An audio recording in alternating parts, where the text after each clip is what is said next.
Apa yang kalian ketahui tentang manajemen? Dalam kehidupan sehari-hari, kita tidak terlepas dari kegiatan manajemen. Secara etimologis, manajemen berasal dari kata to manage yang artinya mengatur, sehingga secara umum, pengertian manajemen adalah suatu ilmu dan seni dalam pengelolaan sumber daya secara efektif dan efisien untuk mencapai suatu tujuan melalui kegiatan orang lain.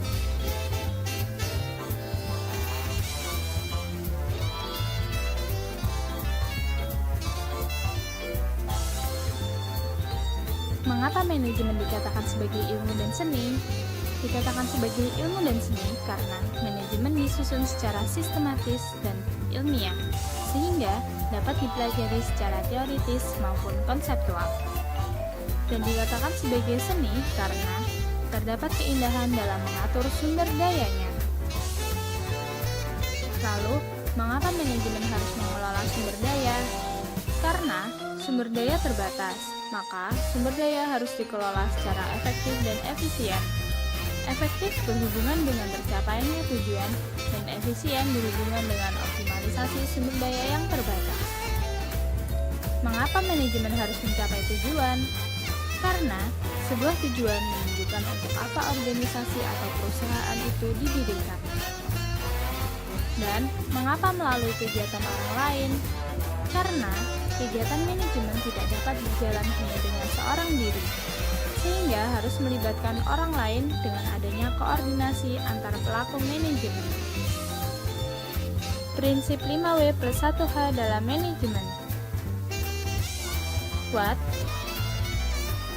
why, who, where, when, dan how. What? Apa yang diatur? Bagian yang diatur ialah unsur-unsur manajemen yang dikenal sebagai 6M. Man atau manusia. Dalam manajemen diperlukan manusia dalam hal menjalankan kegiatan manajemen, karena peran SDM sangatlah penting dalam hal pencapaian tujuan organisasi. Yang kedua, money atau uang. Uang merupakan darah bagi suatu organisasi. Tanpa adanya uang, maka organisasi sulit untuk berjalan, bahkan untuk berkembang. Yang ketiga, method atau metode atau cara kerja. Tercapaiannya suatu tujuan bergantung pada cara pelaksanaannya. Apakah menggunakan cara kerja yang baik sehingga mempermudah jalannya pekerjaan sehingga tujuan akan mudah tercapai. Yang keempat, mesin. Peralatan mesin berguna dalam hal membantu pekerjaan manusia untuk mencapai tujuan. Penggunaannya sangat bergantung pada manusia dalam mengoperasikannya. Yang kelima, material atau bahan baku. Bahan baku merupakan input yang harus diolah untuk menciptakan produk untuk mencapai tujuan. Yang keenam, market atau pasar. Setelah menjadi produk akhir atau output, maka produk akhir tersebut harus dipasarkan untuk mendapatkan suatu tujuan, misalkan mencari keuntungan dari produk yang dijual. Why? Kenapa harus diatur?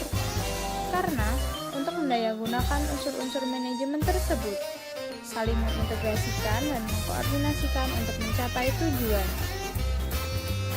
Who? Siapa yang mengatur? Pihak yang mengatur adalah pemimpin dengan wewenang kepemimpinannya melalui instruksi atau persuasi agar unsur manajemen dapat tertuju dan terarah sesuai dengan tujuan. Pemimpin di sini berupa pemimpin kerja operasional, manajer, maupun direktur. Where? Di mana tempat mengaturnya? Tempat mengatur ialah di suatu organisasi, baik yayasan maupun perusahaan. When? Kapan waktunya mengatur? Mengatur sesuai dengan urutannya, yakni tahapan yang telah direncanakan. How? Bagaimana cara mengaturnya? Untuk mengatur suatu organisasi ialah menggunakan fungsi-fungsi manajemen yang dikenal dengan POA: planning, organizing, actuating, dan controlling. Fungsi-fungsi manajemen merupakan serangkaian kegiatan manajemen dalam hal pencapaian tujuan. Yang pertama, planning, berikutnya organizing, selanjutnya actuating, dan langkah terakhir controlling. Planning atau perencanaan. Suatu hal akan berjalan ketika ada gambaran hal apa saja yang akan dicapai dan dijalani. Organizing. Setelah adanya perencanaan, berikutnya ialah mengumpulkan tim dengan cara mengorganisasikan. Hal ini penting karena akan melibatkan pembagian tugas menjadi beberapa divisi. Actuating atau pengarahan.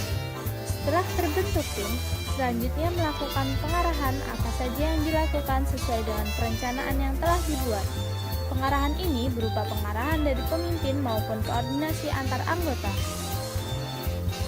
Controlling atau pengevaluasian.